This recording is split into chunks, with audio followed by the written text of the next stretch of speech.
বিজয় দিবসের ছুটিতে কক্সবাজারে বেড়েছে পর্যটকদের আনাগোনা। সাগরের নোনা জলে গা ভাসিয়ে আনন্দে মেতেছেন তারা। বিস্তারিত জানাতে এই মুহূর্তে সৈকতের সুগন্ধা পয়েন্টে আছেন সহকর্মী সুজাউদ্দিন রুবেল।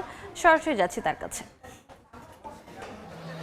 মহান বিজয় দিবস, এই বিজয় দিবসকে কেন্দ্র করে যেহেতু সরকারি ছুটি রয়েছে, সেই ছুটিকে কেন্দ্র করে বিশ্বের দীর্ঘতম সমুদ্র সৈকতে দেশের দূর দূরান্ত থেকে ছুটে এসেছে হাজারো মানুষ। এসব মানুষের যে মিলন মেলা, সেটি কক্সবাজার সাগর তীরে এখন আসলে লক্ষ্য করা যাচ্ছে।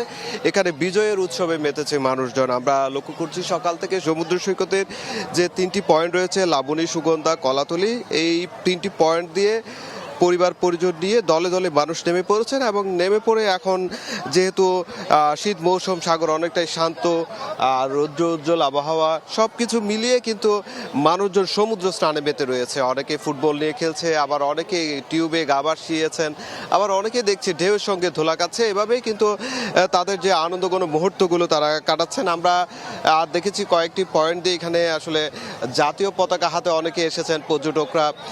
তারা বিজয়ের উৎসব উদযাপন করার জন্য তারা এখানে এসেছেন সেটি বলছেন। আবার অনেকে আমরা দেখছি দল বেঁধে এসেছেন, তারা ছবি তুলছেন। আবার অনেকেই যে জেটস্কি রয়েছে, সে জেটস্কি যুগে গভীর সাগরে ঘুরে বেড়াচ্ছে। এভাবেই কিন্তু প্রিয় মুহূর্তগুলো আবার ক্যামেরা ফ্রেমে বন্দি করছেন আগত পর্যটকরা। আবার পরিবারের ছোট সদস্যদেরকে নিয়েও এসে কিন্তু মহান বিজয় দিবস কি জিনিস, সেই পরিবারের বড় সদস্যরাও কিন্তু সেটি বোঝাচ্ছেন, আমরা সেটি লক্ষ্য করেছি। আর যেহেতু বিপুল সংখ্যক পর্যটক এসেছে, সেই ক্ষেত্রে আমরা লক্ষ্য করছি এখানে যে পর্যটন ব্যবসা রয়েছে সৈকত পাড়ে, সেই সৈকত পাড়ে ব্যবসাও কিন্তু চাঙ্গা হয়ে উঠেছে।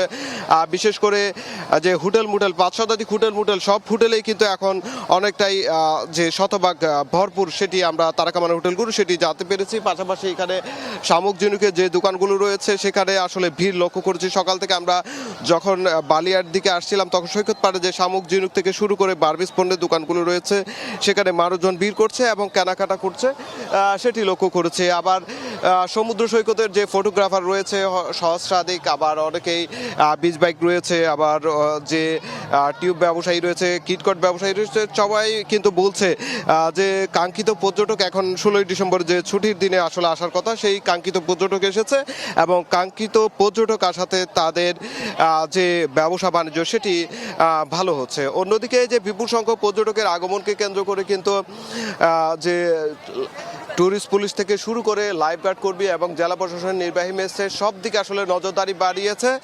তারা চেষ্টা করছেন যাতে পর্যটকদের কোনো ধরনের হয়রানি কিংবা কোনো ধরনের সমস্যা না পড়েন। তো এই ছিল আমার কাছে সৈকত থেকে সবশেষ। সরাসরি যুক্ত ছিলাম কক্সবাজার।